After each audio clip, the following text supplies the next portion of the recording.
Me and my husband had been married for 2 years, and I'd always, I think from the very beginning, I'd always wanted a baby. I didn't really want to wait, and it took us 2 years to get pregnant. There was one specific time I remember being really scared to go through the birthing process. It was almost a panicky feeling, like, oh my gosh, I'm stuck. There's nothing I can do. I'm going to have to push out this baby.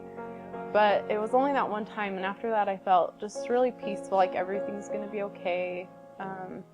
So many people have done this before me, and I can do it too. And the relief of, I don't know, finally having the baby in your arms is amazing, and having your family there with you to support you. Bluebird, huh?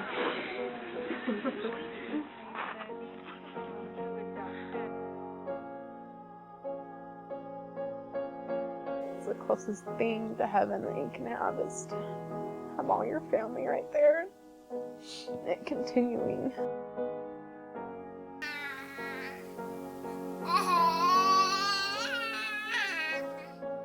I think it's definitely a different kind of love, because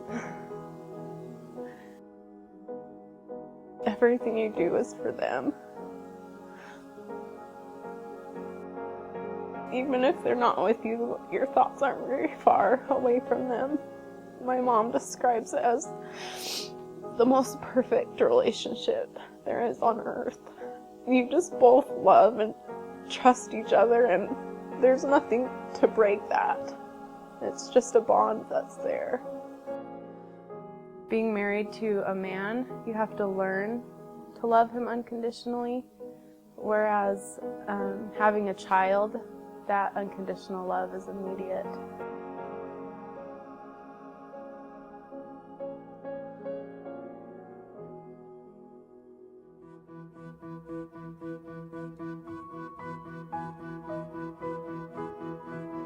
Okay, a little bit of background on me. Our story is really unique, I think.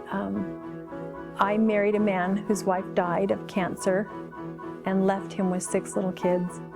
And then I have a guy that I married in the temple. He was a returned missionary, you know, had all kinds of hope that that was going to work out. He ended up in jail and then prison. And so I had 4 children from that marriage.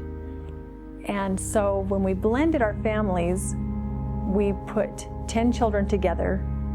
We were prompted very, very vividly and very strongly to have a baby together. And then when I went for the ultrasound, it was twins. So we had all 12 children at home for a little while. And so that was a huge blessing. I think to understand how love can grow when raising children, I have a little bit of a unique perspective in that I'm a stepmom. And I didn't get to carry 6 of those children in my body, and I didn't get to have that experience of raising them from babies. And I think that knowing that Monica had died and I was now responsible to raise these children, I took very seriously that sweet opportunity, and hoping that as she watched on, that she would be pleased. And I was angry for her that she was required or invited to leave and go on this mission and leave this earth, and that she would know that she would leave behind these 6 children and hope that another mom would come in. There are stages where I would forget. That sounds completely weird, but I could tell stories, but I would forget that they were not my own. And then I would feel horrible because I didn't want in any way to take away from their first mom. I began to parent differently. when those realizations came to my mind. And my children weren't just mine, and they weren't my possession to mess up or to do good with. I had a real responsibility. You know, I would say the love that I have for my children is uniquely different than a love that I have for any other human being. You never give up on your children. You'll see divorces and you'll see families or friendships end. But children, there is a different love there with children that is unconditional. Our children are lovely to us. No matter what somebody else thinks, they're a part of us. Even stepchildren can be a part of you, or adopted children.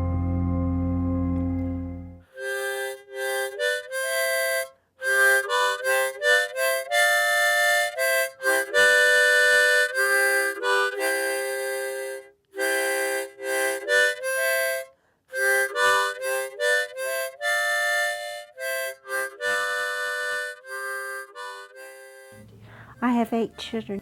I have 5 boys and 3 girls. My oldest son is in his 40s.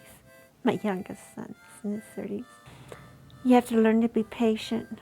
You can tell the difference between a boy and a girl. Having patience with all my kids, it starts from the beginning, and it doesn't quit until maybe you die, because you have grandkids. You have to work at it, just like anything else. You have to work on having a good relationship.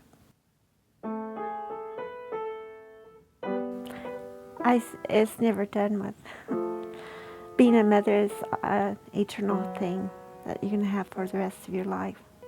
Because someday in heaven we'll have kids up there. One time, okay, this is kind of funny. Because I got so many kids, one of my sons went and put it on the toilet seat that I had to be somewhere. So I went there and I remembered because it was on the toilet seat. My love is for eternity, and I'll have it forever. I'll keep on growing. You can feel it within your heart. My love started when I first got married, and each one of them has blossomed like a rose. And so, if you can compare that, by the time all your children are gone, it's still very beautiful, and it hasn't withered and it hasn't died.